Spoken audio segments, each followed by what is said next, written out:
People join. Hi, people. Welcome everybody to this edition of the GenWise Edu Adda on this particularly important in quotes day of Teachers' Day. It's a nice occasion to be getting together to talk about this NEP. I was looking for a quote on teachers and education that I had not seen before. And I found one interesting one by Loris Malagugi, who was behind the Reggio Emilia system from Italy. And so he said, our task regarding creativity is to help children climb their own mountains as high as possible. No one can do more. So the key, I think, there is their own mountains. That's the thing for us to sort of bear in mind. So on that note, we'll get started. We're very happy to have Meeta Sengupta here with us today. Meeta is an education strategy, policy research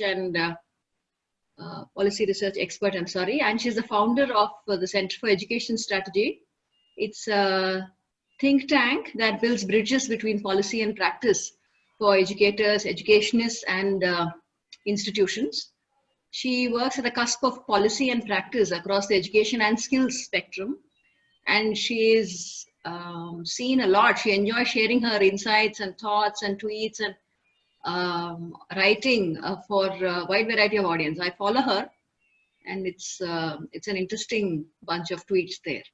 Her writing also appears in longer form, both regularly online and in print, in leading platforms: Forbes blog, Times of India blog, Daily Pioneer, Indian Express, DNA, Hindustan Times, others. She's also a public speaker at events related to education and policy around education, like the WISE Summit that's held every couple of years in Doha, the India Today Education Enclave, and so on. So welcome, Meeta. Happy to have you on board today to talk about the NEP with Vishnu, who is, I'm sure, well known to most people here. He's a co-founder of GenWise, and he has decades of experience both in the business and education domains. So I'll just hand it over to Vishnu with one word. That is that we will plan to go on for about an hour today in all. So we will have the conversation between Vishnu and Meeta for about 20-25 minutes, not more than 30, let's say. And then we will throw it open to questions. So people, please feel free to type in your questions on chat as and when they occur to you. This is also being streamed on Facebook Live. For your information. Yeah, over to you, Vishnu. Yeah. Thanks, Soumya. That was a great quote from Reggio Emilia. So Meeta, good morning, and thanks so much for joining us on this 11th Adda. So thank you for having me. Thank you for having me here. Yeah, thanks. So in some sense, taking from Soumya's quote, the NEP 2020 seems to be about helping children or young adults climb their own mountain and trying to get out of the way where, the system is not needed and enabling them where it's needed. And you've spoken elsewhere that it took 6 years in the making to come to this with a lot of consultation and collaboration.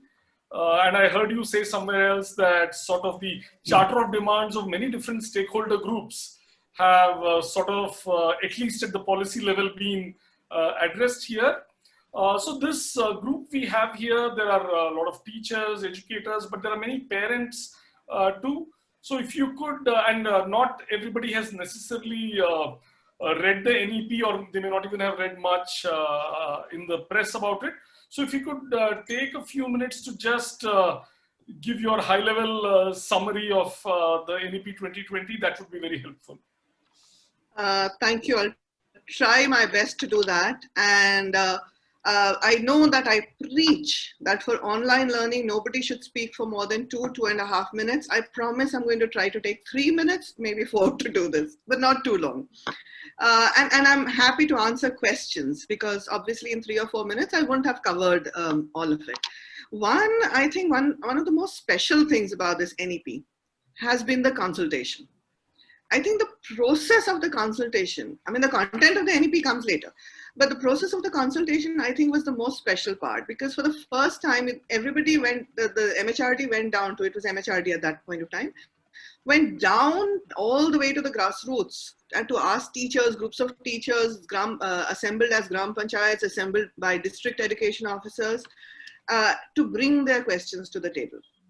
Then there were at least 2 rounds of questions in the online space, and they got lakhs and lakhs of inputs, like tens of lakhs of inputs. The huge challenge is, how do you make any sense out of all of these inputs? But they mattered, right? Because, for example, including transgender education into the NEP, and those rights are really important, came from a suggestion from the public, as acknowledged by the Secretary, MHRD. So I think all that we contribute to the policy has made a difference. And I think let's take one quick second to actually talk about what a policy is. Like you rightly said, it's a charter of demands that has, from the people, that has been accepted by the government, that says, okay, we agree that we are going to do it. So think of it a parallel, a trade union negotiation, where the trade union goes to the management and says, we need X, Y, Z, etc., so that we can work better. Here we are saying, so that we can do things for students better. So the government has said, okay, these are the things that make sense as a cohesive whole. These are the things that don't clash with each other, and this is why we're going to proceed in this direction. Now that we have this direction, and that doesn't mean that the policy is perfect. That means it is something that they think that they are able to do. That they think this is a vision saying, over the next 20 years, we are all going to be able to pull together in one direction. So what are we saying? But for that to happen, we are saying, okay, here are a few systemic inputs. And the NEP has 3 very important changes. One is that of choice. So they have said that across the older years, you do not actually need to stick to one stream. Another great element is that of chance. You can take your 10th and 12th board exams again and again, if you want to. If you are in higher education, you can step on and step off. If you think after the first year that this is not exactly for you, you want to take a year off to think about it, you have a problem in your family, but you don't have the funds, you can take some time off, not all the time off. So there is this challenge that they have thrown to us. The challenge is biggest in the early years, because the policy has clearly said that foundational learning has to be in mission mode. Mission mode is a technical term. It means budgets will almost automatically be allocated. Almost automatically, the process is shorter. Mission mode means that ministries will have to cooperate as a priority. So mission actually means we're going to get it done. And we're going to try to get it done before other things. So this is, so procedures will be easier for them. Early years, of course, Soumya, you are the expert in early years. So in question answers, we'll probably discuss that further. The focus again on the child, on exploration, on discovery, on actually including year 1 and 2 in this thing is quite useful, because all class 1 and 2 teachers have said that in the first 2 years of primary school, which was class 1 and 2, all you're doing really is socializing the child to learning together in bunches of 40. So if you're only socializing the child, then that's really part of the child's growth process into a system. And it makes absolute sense to have an integrated growth process for the child. Whether we want to socialize the child or not is a whole other set of questions. But the goals for ECCE are absolutely wonderful. Teachers and administrators have been asking a question. So I'm just anticipating a question. That does it mean we have to have our administration change? Do we have to all be sitting in the same building? There is nothing in the NEP that says that. You don't have to be sitting in the same building. You just have to maintain continuity of progress for the child. And you have to have an approach to teaching and learning that extends all the way to class 2. So administratively, building wise, etc., you don't need to change anything unless your state government later on mandates that. So the policy as such will never mandate anything. We have some beautiful things happening in middle school as well, and I will add that. There's so much space given to exploration, discovery, growth. In fact, so much space given in that policy that parents and teachers are worried. How are we going to do it? Because as we have realized during the COVID crisis, this is the first time we are being asked to teach to children who are not sitting in the box of a classroom. Children who are free to walk away unless we do our job well as teachers, educators, etc.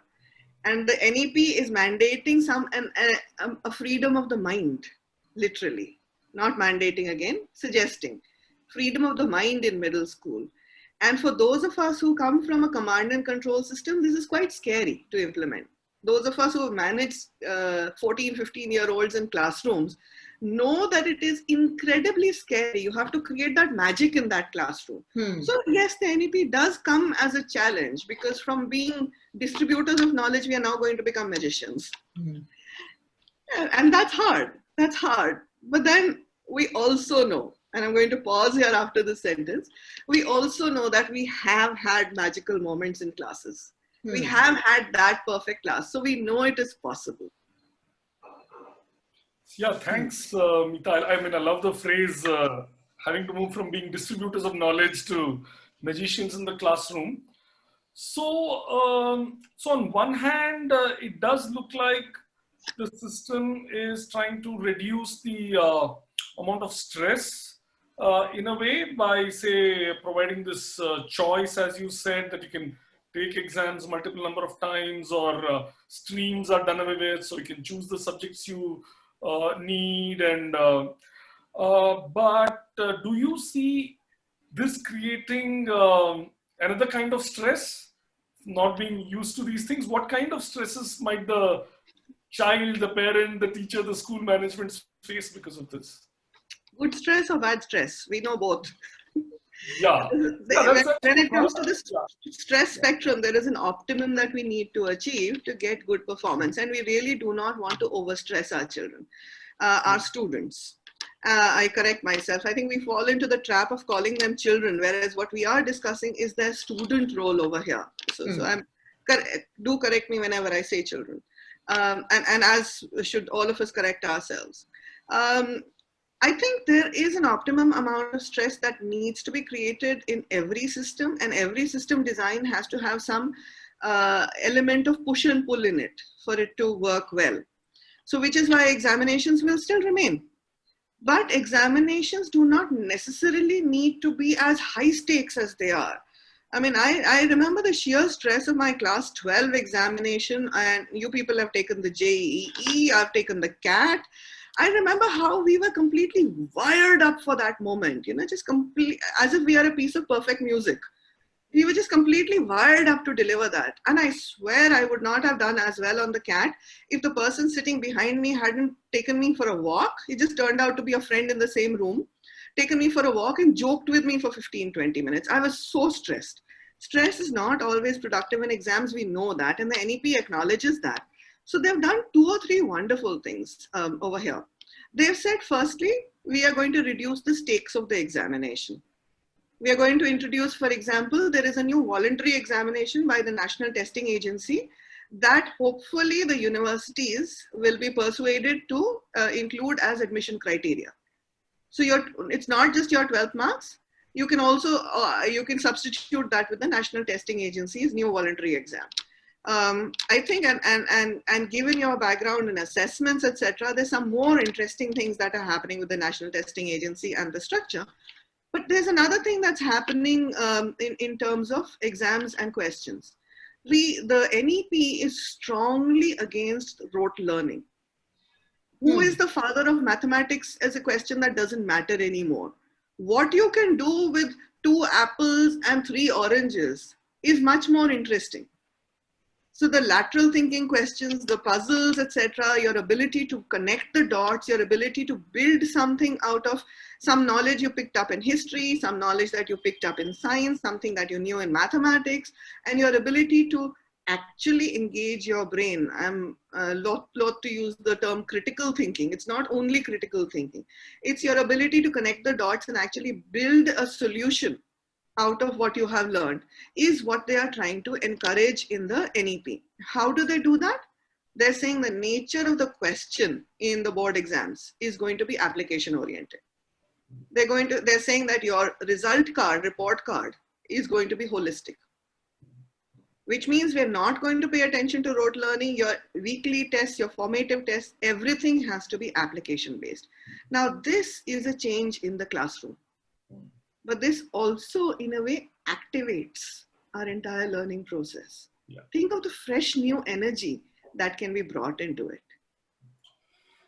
Yeah, so, yeah, sorry. Now, I just realized that I haven't answered one part of your question. Does this make it more stressful for teachers and administrators?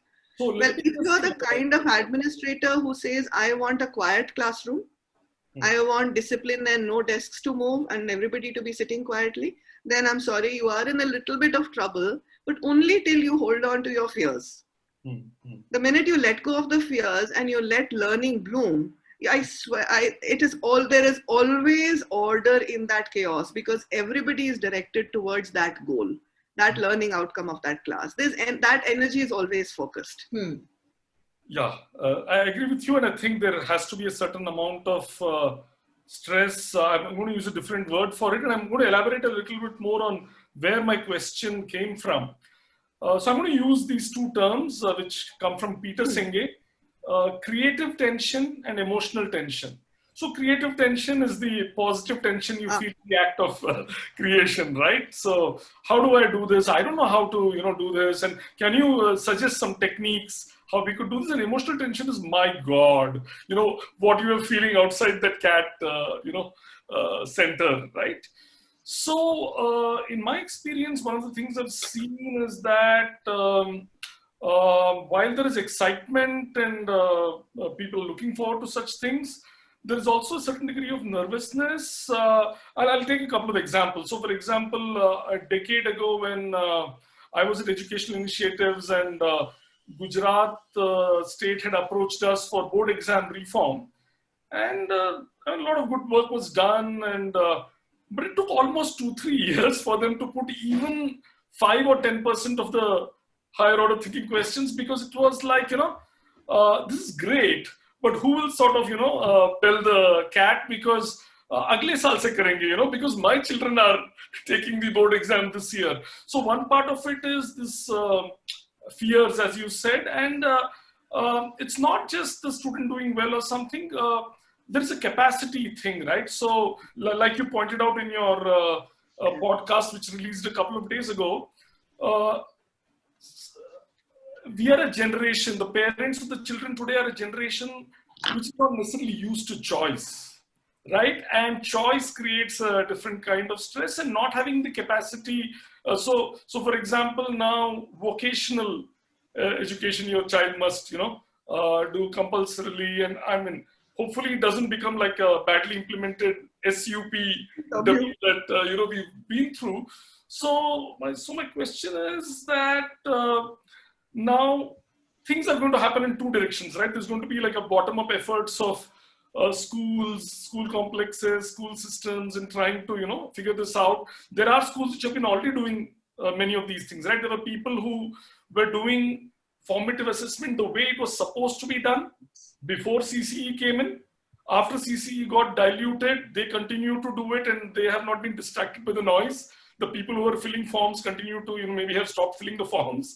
So, some of it is going to happen from the system enabling point of view. Some of it is going to happen through this discovery process. So, what can individual teachers, parents, individual school managements do while the government and the states come up with these things? What can they do to implement the spirit of the NEP in a way that there is creative tension, but the emotional tension part of parents and teachers is somewhat mitigated? So interestingly, you talk about capacity. I want to pick up on the word capacity. One is this internal journey that each of us as a teacher and a parent has to take to grow up to these new expectations. it was so easy for us to have this very efficient pathway of here is a text, here are words, here you memorize it, and then you replicate it over there. That was the lazy way and we called it achievement. I don't know why we called it achievement. Every one of us could see that there's no great achievement in being a photocopier. I mean, that's not what you want your child to grow up to be. And yet we knew as parents that this was so much easier for us than engaging with the whole growth process. Some of us were able to do it, others were not able to do it. And in fact, being able to engage with the whole growth process is a privileged place to be. Yes. Because as a parent yourself, you have gone through an excellent education to be able to recognize it. As a teacher, you have been taught in the best schools, or you have been trained in the best schools. Best doesn't mean richest. That is, it doesn't really have it's not completely correlated to money, but it's only the best teachers across school systems who find that they have the capacity to be able to deliver this kind of higher order value. The higher order value is reflected in the HOTS questions, of course, but higher order value is also about what we call in school systems hidden curriculum. The capacity to deliver the hidden curriculum. What is hidden curriculum? It is inculcating confidence.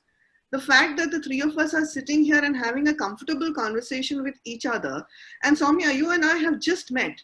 How is it that we are able to connect with each other with so much comfort? That comfort comes from having, both of us having gone through a very privileged in the sense, not rich, not money-wise, but an education that enabled us with all those hidden capacities, which cannot be tested, which are not part of the test at all. Now, how do you make that evident? How do you hold it accountable as a system? So that is a system, top-down system problem that I don't think we want to talk about today. But in the classroom and at home, what does the teacher want to do? Or what does the parent want to do? And yesterday, I introduced a concept called adjacency. Soumya, please tell me how it fits into the theory. Sure.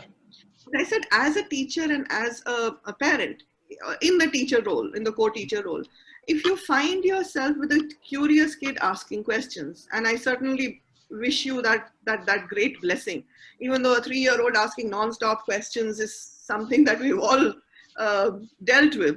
But when they ask questions, ask them questions that are adjacent to that. A 3-year-old brings you a flower. Talk about what are the adjacent concepts to a flower and explore them with depth. You are simply following the child's interest and potential, but you are expanding it as far as possible. And keep that chain of questions. Keep that chain of questions going all the way through their education system, all the way through higher education. They talk about flowers, that means they're talking about sound, smell, texture, geography, they're talking about soil quality, anything that is adjacent to the concept of a flower. You're talking about headphones, then you are talking about connectivity, you're talking about wires, wireless, chips, you're talking about marketing, you're talking about branding, you're talking about design, any adjacent concept to that. Each time you get an opportunity to have a conversation with your student, make sure that you enable adjacent concepts.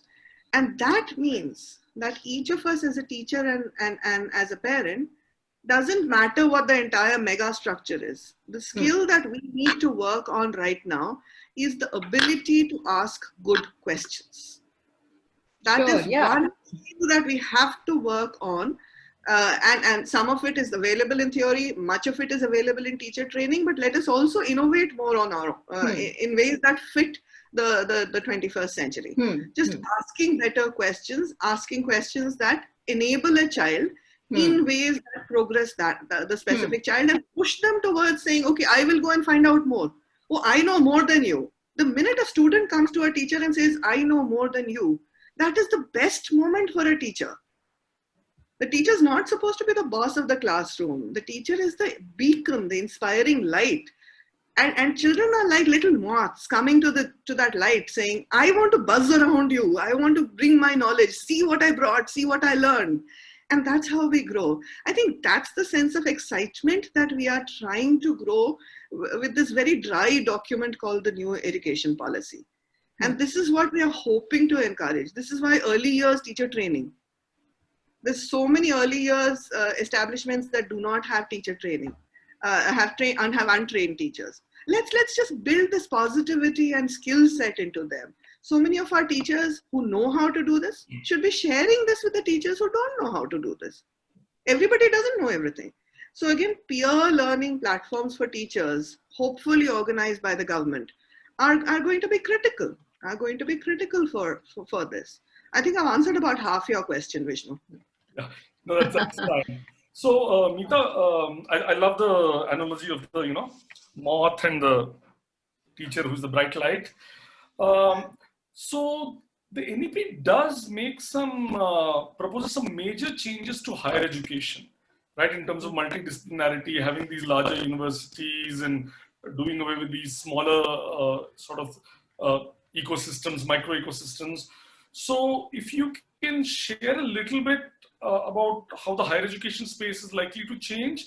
After that, perhaps we can, take the audience questions and go from there. But this can be the sort of last thing we cover before we get into the questions.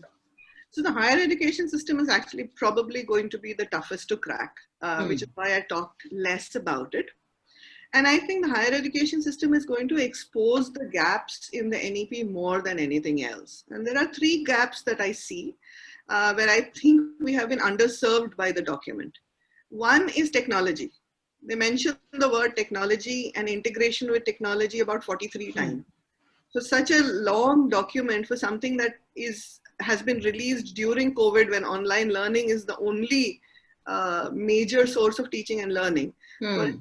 For it to simply say, I think it sort of says we don't really understand how technology works with education, but here is chapter 23 about it, all the way at the back. So I think they're being honest in acknowledging that this is something that needs to be solved for, and they haven't solved for it yet. Who does it fall to solve for it? Well, 3 of us are talking to each other right now. It's on us, because we understand digital pedagogies or the process of creating curriculum, assessment, pedagogies, etc. And I think it falls on those of us who are able to support this new process of creating digital pedagogies.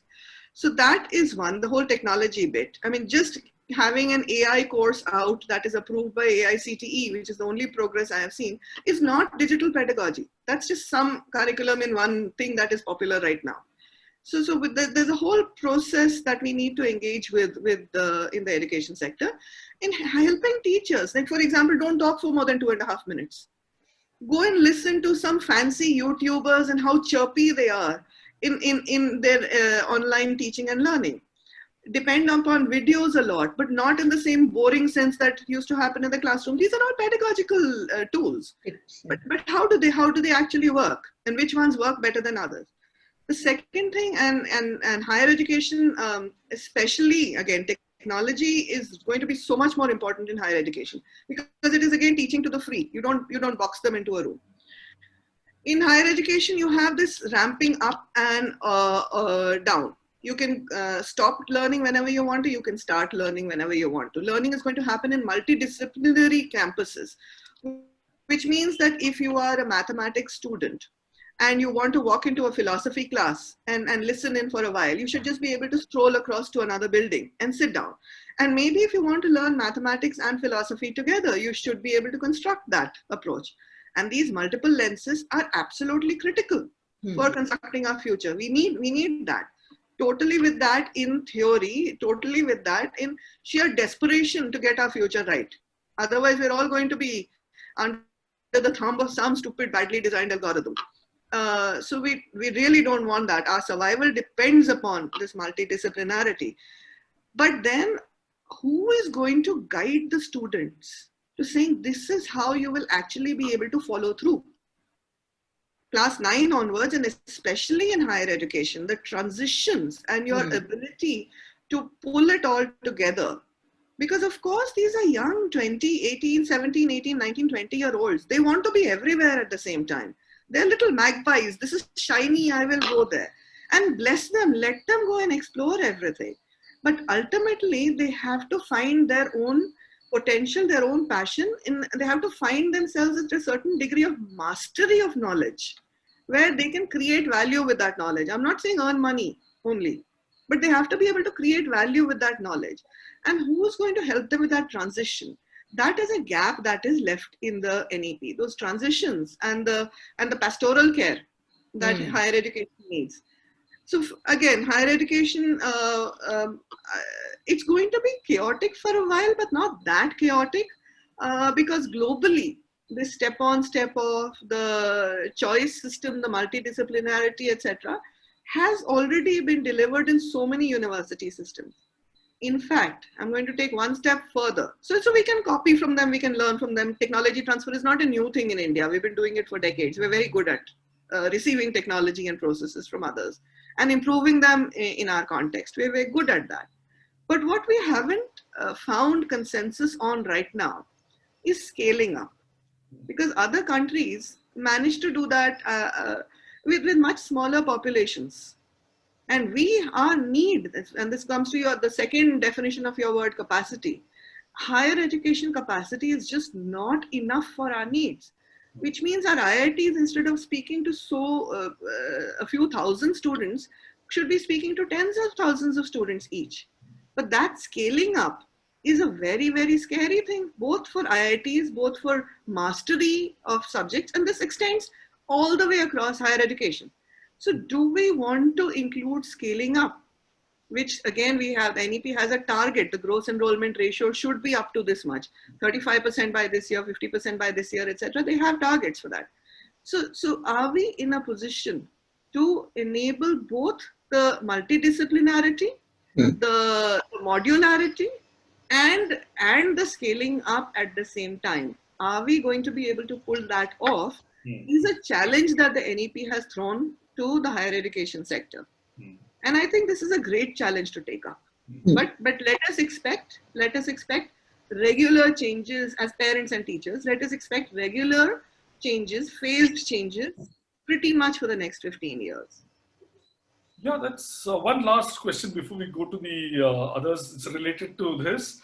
So the way I see it is that you cannot reform higher education without reforming the school thing and the other way around, right? Because one is placing a demand on the other, one is preparing a group of students. Now I'm also trying to change the children to students to the other thing.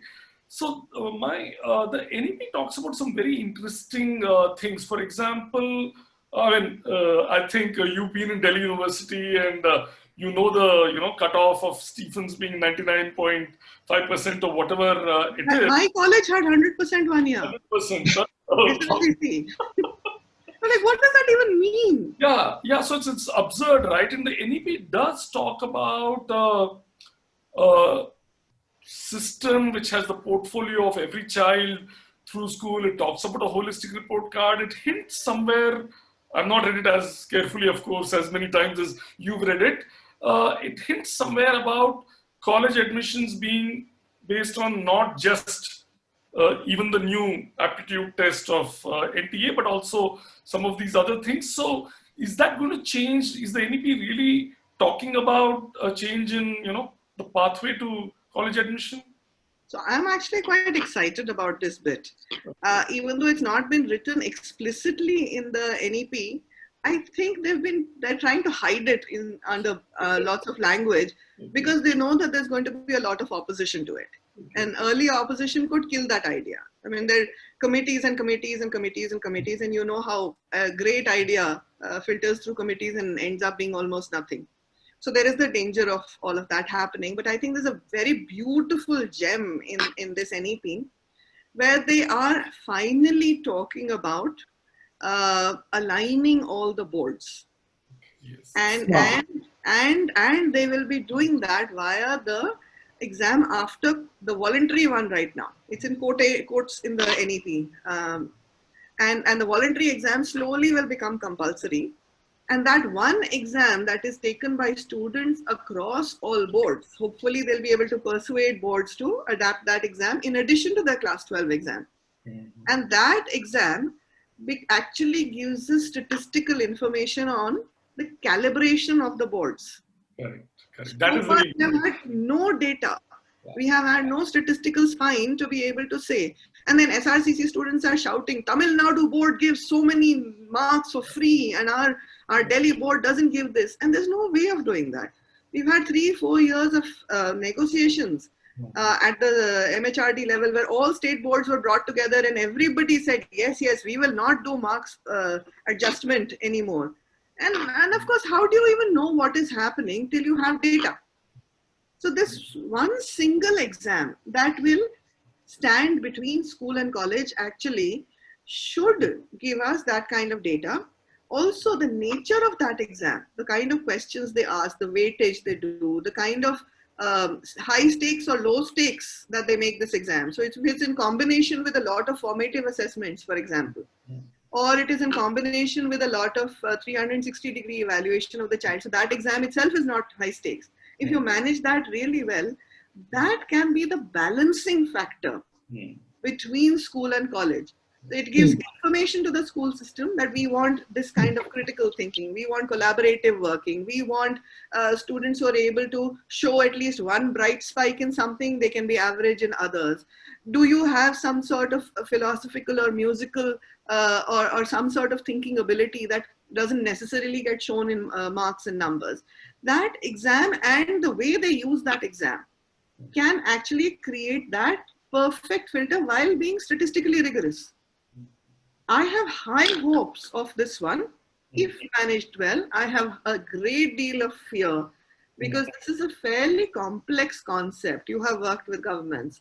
You know it is a fairly complex concept, and maybe even if it takes 10, 12 years to slowly, hiding under the radar, get in place, I think we would be blessed in 10 years to have that evenness between schools and colleges, where colleges then don't have to say our students were underprepared.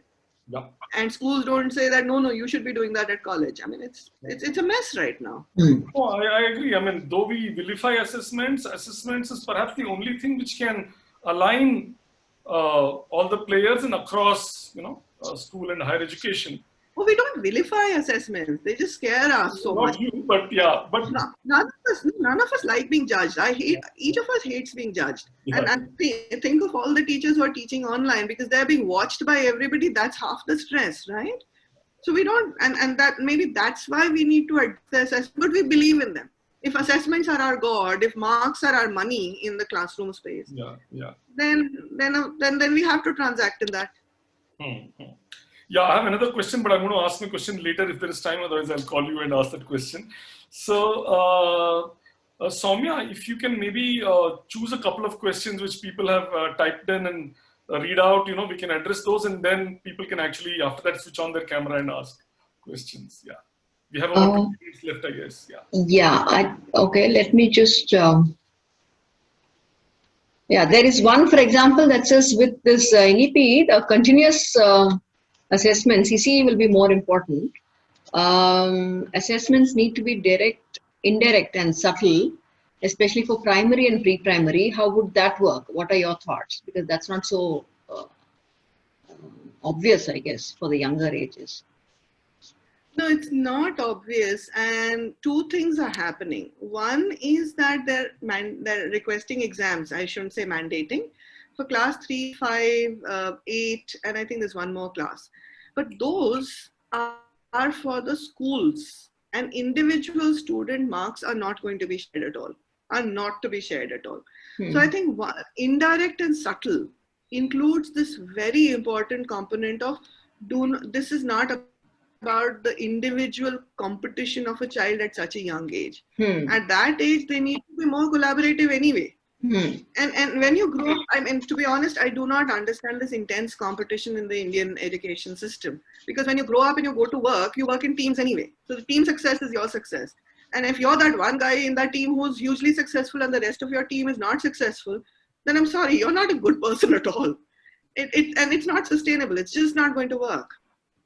Even in collaboration, sharing, these assessments need to be in place. Yes, CCE as such is not going to be there. What they have is a holistic report card, because I think what they realized in the CCE experiment, and sadly one has to call it an experiment, is that teachers and groups of teachers were not very comfortable in creating their own report card. That was a burden one step too far for teachers, given their current training, resources, capacity, time, pressures on everything. They could not create that holistic one. So in this case, the holistic report card, the format template of that, I think is going to be given out by the states. So you are able to assess the students in different ways and continuously again. Continuous informative thing. So again, nothing is an act of judgment. It is all subtle. It is definitely indirect. It is about student well-being. Having said that, I want to also flag one problem that I see. It's something that terrifies me. And they're saying they're going to, for every student in the country, they're going to track their performance all the way from nursery to higher education using AI. And why would one want to use AI unless it is for some, and what would you base your AI on? You have no data anyway. So what is this intelligence happening? What is this machine learning happening? What are you basing it on your prejudices? How are you designing those algorithms? And why are you even tracking? I mean, you use AI as a predictor. So what are you predicting? Are you predicting that this person can only do this and not do that? All our children blossom at different ages. So what is this tracking and AI going to do, and why should it be there? It's very intrusive. And I'm not comfortable with that approach at all. I don't understand how it fits in with the current scenario. I can see the negatives. I can't see the positives here. So I think this is something that we need to, as educators, question and flag and try to understand better. Yeah, okay. So yeah, I'll preserve my comment because there are a few questions waiting. Yeah, this is from a different angle for teacher education. In the context of teacher education, is the NTA tasked to set up a framework to enrich differential teacher quality, given how diverse the quality is now? Or will it set up guidelines and leave it to the states to set up the expectations and the standards for implementation? So Meeta, when you are responding to that, there is another question which is talking about the role of the NTA itself. What is the role and what will happen to stakeholders in Kerala, Tamil Nadu versus those in Bihar, Chhattisgarh? So perhaps if you can speak a bit about the NTA, what is perhaps the goal behind the NTA and what kind of things will happen? Yeah. It's early days yet. It's early days yet. So one can't be very precise in one's predictions. These are only predictions. But I have a very easy job today because we are only talking about policy. And we are not talking necessarily about practice. We are saying this is how it may happen in practice. This is how it is likely to happen in practice. And these are the things that we can do right now to attain the main vision. And so that makes it very easy for me. The national education policy has been so well written. I'm not talking about language and level, etc. That's different. It's not a piece of literature. But everything that is right and good has been written into it. So we are saying that our teachers need support, the NEP will say our teachers need support. We say the context of teaching and learning matters, the NEP says that. Everything that you want to hear in an ideal situation, the NEP has said everything of that sort. So, any concerns that you have, if you go and look at the language of the NEP, they will say, yes, we are going to do that. Now the National Testing Agency, it hasn't actually said it will align all the boards. It has said it will attempt to do that. Aligning boards does not mean that they will have the same standards. It does not mean that the boards will have the same quality.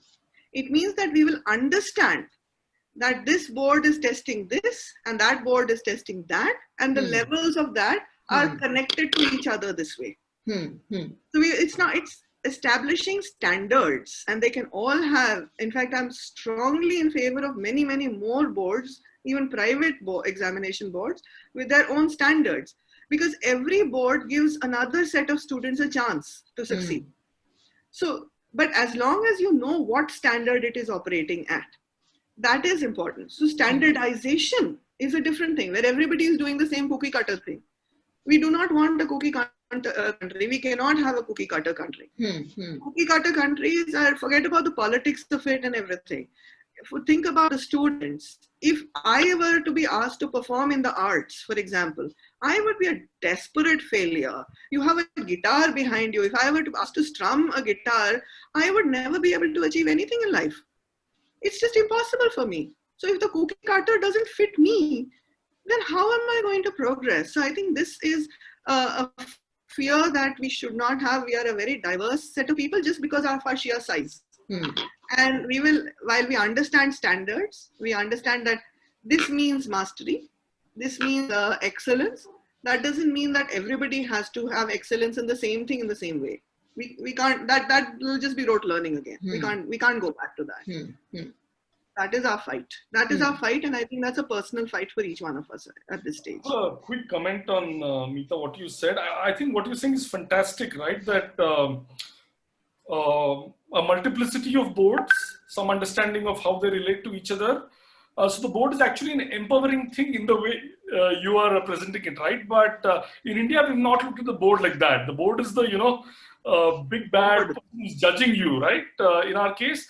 And my sense, and I don't know a lot about this, but my sense is perhaps the NTA's immediate goals are more to do with hopefully coming up with a kind of an assessment that reduces the dependence on coaching. I mean, this is $1 million question, right? Can an assessment, a high stakes assessment, such as the SAT or the IIT JEE or whatever, can it really remain ahead of the coaching curve, and can it, sort of, I mean, I don't know if you'll get into that. Tell me how. I've had this discussion before, and because you spend so much time in the assessment space, I'm going to throw the question back to you. How will it reduce coaching? In fact, there are two places in the NEP where they say the regulatory purpose of the NEP is to reduce commercialization. I must say the NEP has treated the private sector rather like a stepchild, and I'm a little bit upset about that. Because as the private sector, as individuals, as NGOs, as civil sector organizations, as technocratic organizations, as GenWise itself, we're all doing the best we can to help our children reach their potential. And in fact, you have to admit that the much of excellence, experimentation, innovation, all the things we're saying we're good teachers who look at the NEP and say we've already done it before has come from the private sector. So I think the private sector should not be defined. Coming back to your coaching thing, there is a problem in coaching as there is a problem in teaching and learning. But tell me, how will the National Testing Agency and its very excellent exams that it has started and will continue to develop, how will it reduce coaching? I don't see the how. So I don't think it will necessarily reduce coaching, but I think it's possible for an assessment or a common aptitude test of the NTA, something like that, to sort of keep innovating in terms of how the assessment is, which makes it harder for the coaching industry to teach certain patterns which you mug up and come. So what I think might happen is the coaching industry might itself. So if you're teaching to a good test, right? Then it comes back to the question. It comes back to the nature of the question. And this is where our only reform, if we want to reduce it to, that tons of carbon and put it under huge amounts of pressure and you come up with a diamond. The diamond in all of this is the question. Yeah, I agree. It comes back to this, because if you ask good questions, coaching centers themselves will have to teach well. And then what's wrong with one private center teaching well versus a public center teaching well? We just want teaching well. So don't worry about breaking the coaching industry. Just make sure that your questions are very good, and the only way to crack those questions is to really learn. Right? Why crack them? Crack was terminology that we used for pattern matching. In fact, going back to my cat, I remember telling myself that my job was to shift the functions of the brain to the spine, because the spine reacts faster to patterns. It's about speed, etc. I mean, that was my goal. That was the personal goal that I set, and it worked at that time. But that's not learning. Though that is an excellent mountain, I must say, going back to your quotation. Yeah, definitely. No, the only problem is if that becomes the only way to learn. You see, that is the problem, because I think that is also an important skill for youngsters. I think, who are in the prime of their youth and life and everything, all their faculties. It is important to be able to work under some pressure and to perform and to push yourself, with motivation from within, whatever the cause may be. The motivation from within may be that, it can be,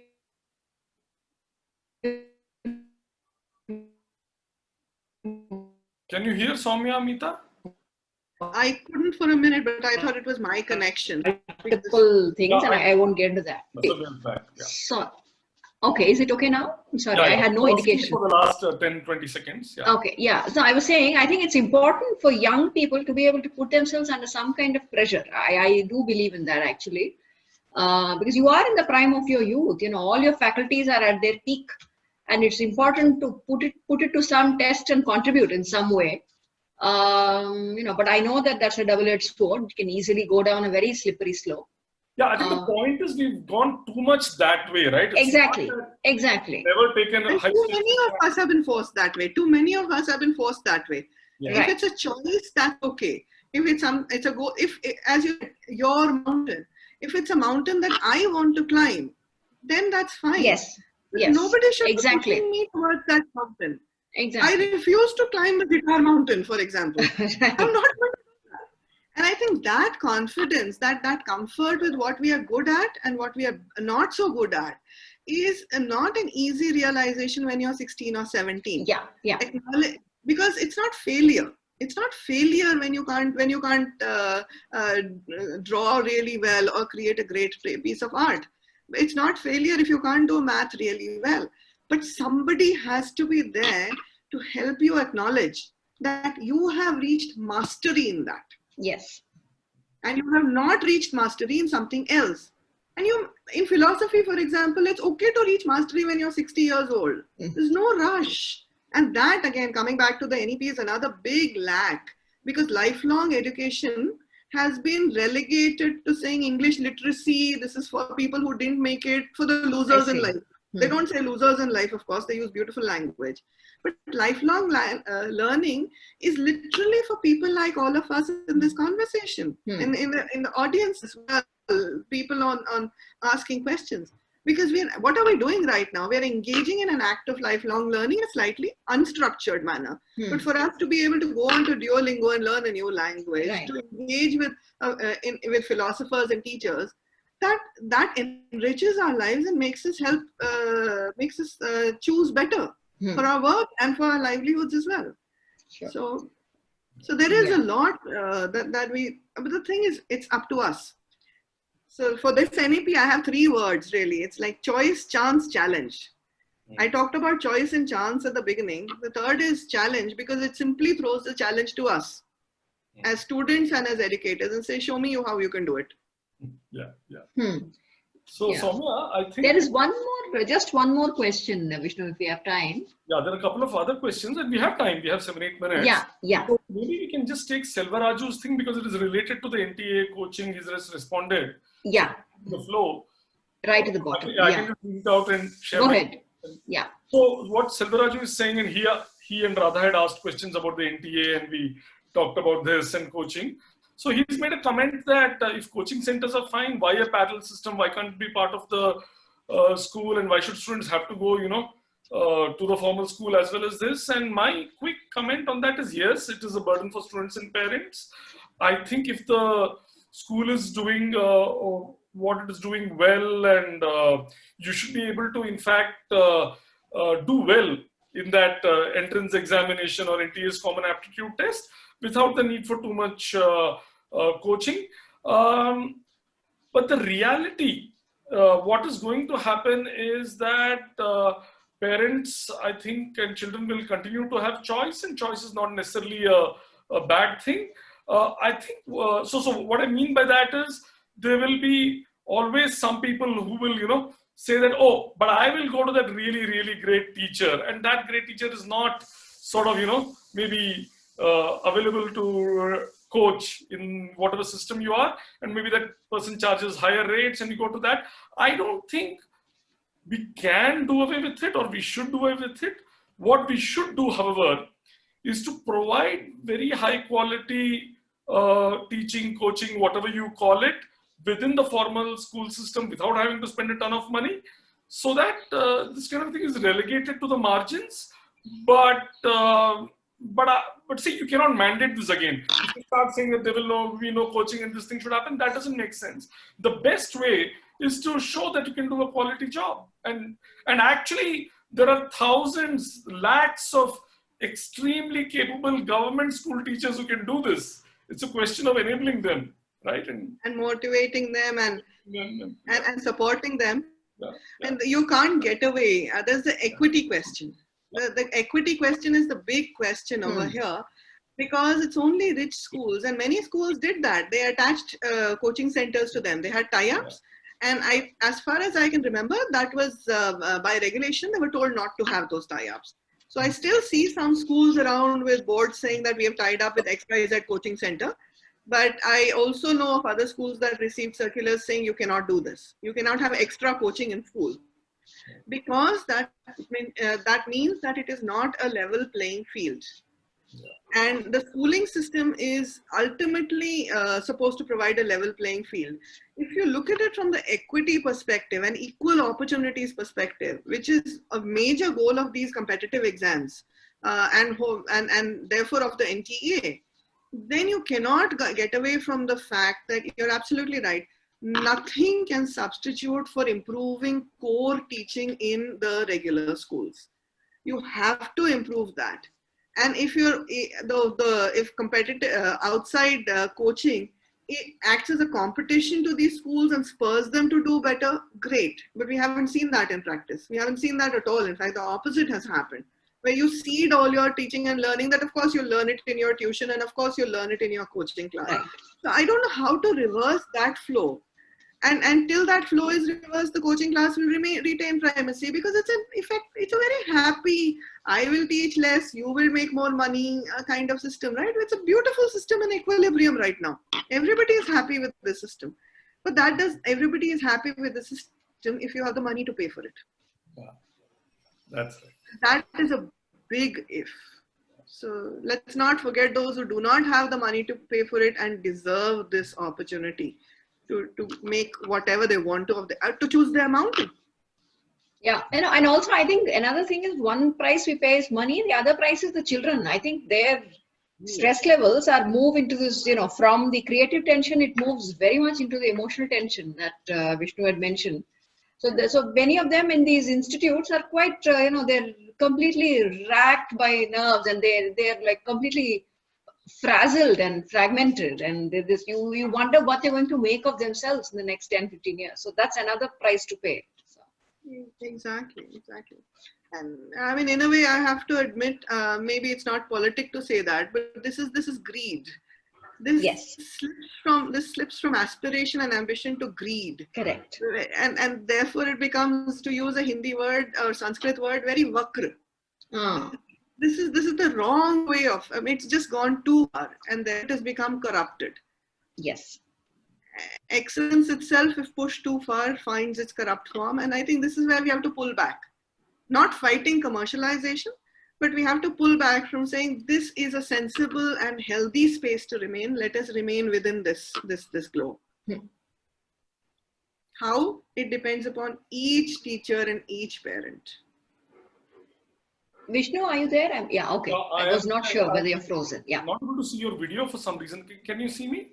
Yes, I can. Okay. I'll figure it out, but there are a couple of questions. If you can just pose those, we can answer those and end the thing. Yeah. Yeah. There is a comment from Radha that says equity in both access for students to quality education and access for teachers to quality education is a real mountain. Yes, that the implementation will have to scale. Like Meeta mentioned, we are only dealing with the policy now, so we will not get into the question marks on the implementation. But we have to agree with her. Yes. And I would like to extend the question, adjacency principle. The next question, let's just at least ask the question, who does this? Who does this implementation to make sure that this mountain is chosen? Is it us, the teacher? Is it us, the teacher training support system? Is it us who work with students? Or is it some anonymous government that doesn't even understand more than administration? There are experts out there, of course. I will admit that there's some wonderful people there. Yeah, there is. I'm just raising the question. Sorry, Meeta, I didn't get that. Sorry, I said I'm just raising the question. Yeah, certainly. Yes, absolutely. Yeah, the one last small question is, don't you think parents have outsourced their role?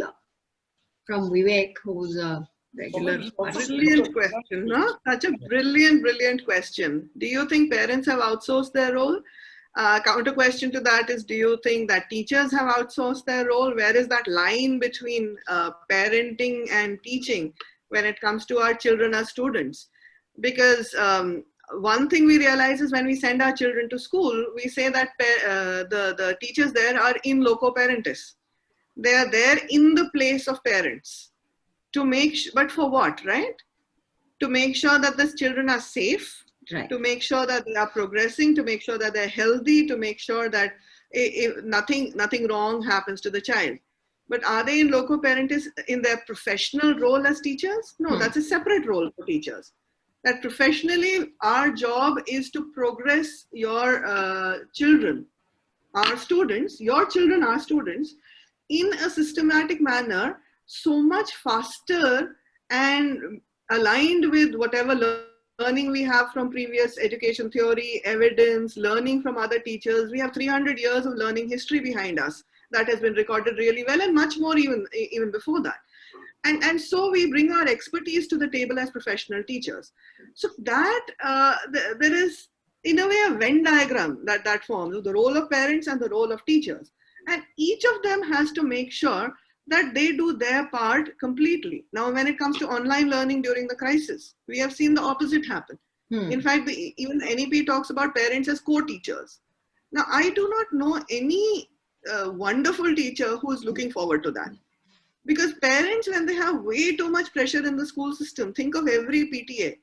When and then the obsession with marks. Why did my child get 9.5 and not get 10 on 10 in this? That's the kind of questions they ask in PTAs. Whereas the questions that parents should be asking about, how is my child progressing? Is the child able to collaborate in class? Is the child able to engage in all the activities, or is there something that they are demonstrating a potential for? I mean, you should be asking those questions. What difference does marks make? So when parents take on the role of co-teachers, reversing this question, I think we need to have a discussion about that, where that role starts and where it stops. You have to be there as a support system. The triad has to work together. Parent, teacher, student. We need all three in the system. But your job as a parent is to be supportive, not to provide the answers as we have heard in the online training system. Not to be your student's assistants.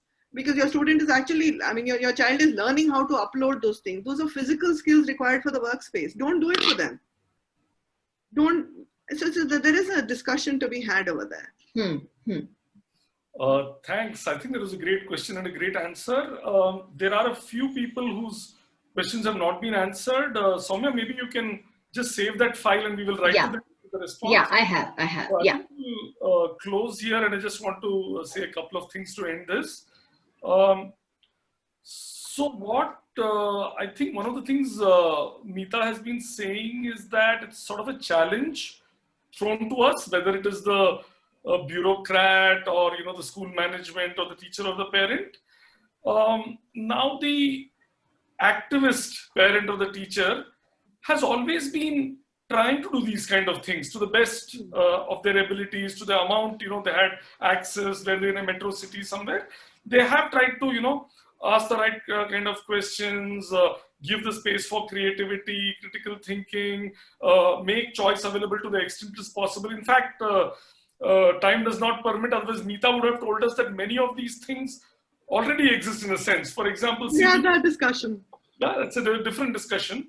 So the reason I'm sharing this is that I think what the NEP has done well is to sort of legitimize the view which many sort of enlightened parents and teachers had already taken and they were trying to do. So now it's legitimate to do certain things, and that's a huge thing, because now at least even if the system takes a bit of time to change, that's what is the official stance. So I would say that for parents and teachers, do not wait till things are thrust on you. It may go a little slower or faster, but in your own interest, in the interest of the students and the children and everybody, I think it makes sense to start making change in whatever small ways we can, working towards this. I think schools were invited to give implementation suggestions by August 31st. I'm sure you can still send suggestions. So, any last words, Meeta, before we close this?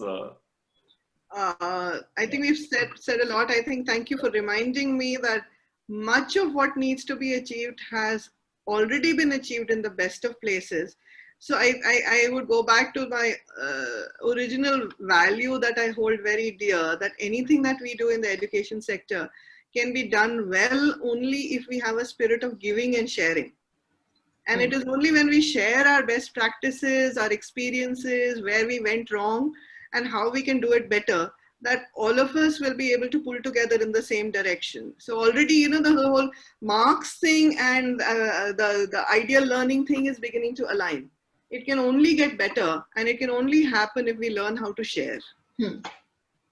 I think those are wise words. Note on which to end this session. So thanks to all the participants on Zoom and Facebook Live, and to Meeta. You can follow Meeta on Twitter. She's very active there, and you can pose your questions directly also there. Thanks so much, Meeta. And we will end this here. Meeta, just stay on. We will